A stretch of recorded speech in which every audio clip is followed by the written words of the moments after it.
Indian premier league 2025 আসরকে সামনে রেখে চলতি বছর ডিসেম্বর নতুন বছর ফেব্রুয়ারি মাসের মধ্যেই অনুষ্ঠিত হতে যাচ্ছে আইপিএল এর মেগা নিলাম।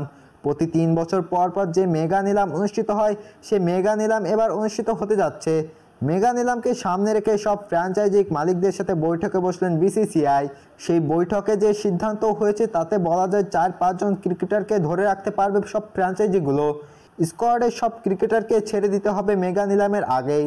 যদিও এই সংখ্যাটা বাড়ানোর জন্য প্রস্তাব দিয়েছিল ফ্র্যাঞ্চাইজি মালিকরা। যদি 4-5 জন ক্রিকেটারকে ধরে রাখতে পারে, সেক্ষেত্রে চেন্নাই সুপার কিংস মুস্তাফিজকে ছেড়ে দিতে হবে। দলে তারা ধরে রাখবে ঋতুরাজ গায়কোয়াড়, মহেন্দ্র সিং ধোনি, শিবাং ডুবে, ডেভিড কর্নে এবং রবীন্দ্র জাদেজাকে। মুস্তাফিজুর রহমানকে যদি চেন্নাই সুপার কিংস মেগা নিলামের আগেই রিটেন না করে, সেক্ষেত্রে ফিসকে উঠতে হবে মেগা নিলামে। আর মেগা নিলাম থেকেই মুস্তাফিজুর রহমানকে দলে ফেরানোর জন্য অন্তত 3 ফ্র্যাঞ্চাইজি লড়াই করবে জানিয়েছেন ভারতীয় গণমাধ্যম।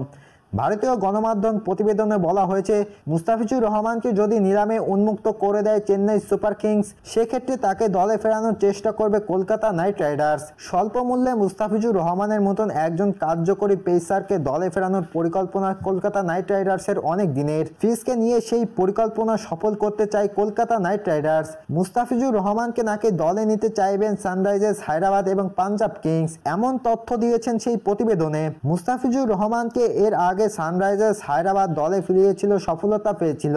2016 আইপিএল এর ফিজের কল্যাণে চ্যাম্পিয়ন হয়েছিল দলটি, তবে পাঞ্জাব কিংসের হয়ে এখনো খেলা হয়নি ফিজের।